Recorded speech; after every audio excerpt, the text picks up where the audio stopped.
international challenges.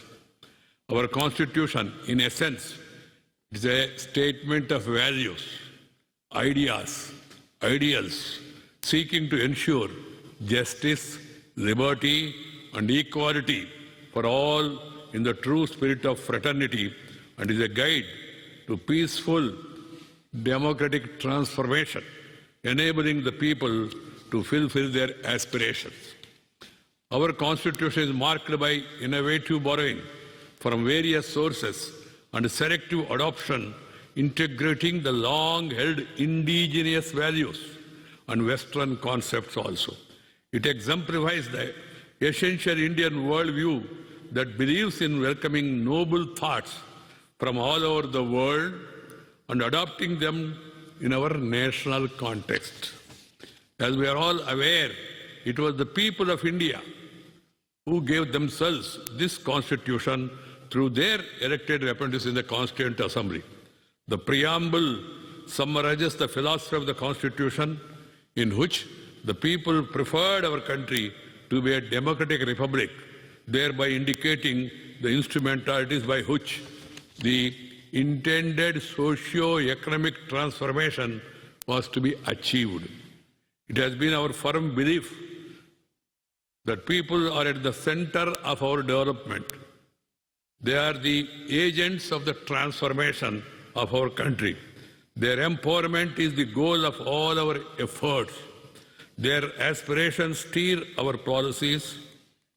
Their strengths drive our growth.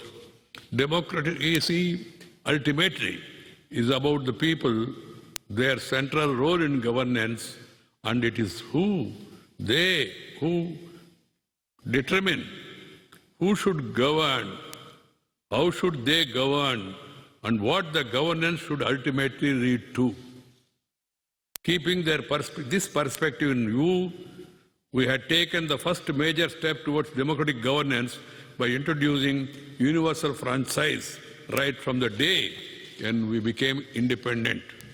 While it took 144 years for the US and 100 years for the UK to confer voting rights on women and the working class, we had the courage of conviction that each and every Indian should have the right to vote and be able to shape our shared destiny.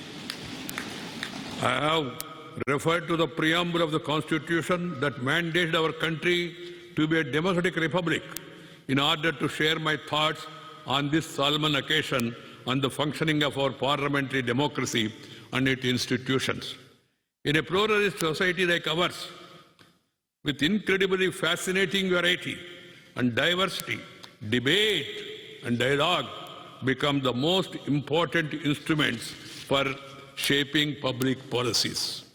This process of dialogue requires openness to new perspectives, a willingness to listen to diverse views. This is the spirit that pervaded the deliberations of the Constituent Assembly. That's the true spirit with which we should ideally permeate our parliamentary system. Discuss, debate, and decide.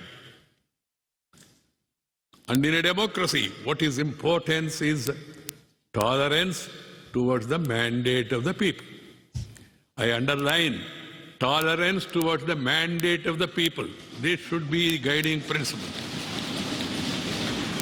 Addressing the presiding officers' conference held recently in Simla,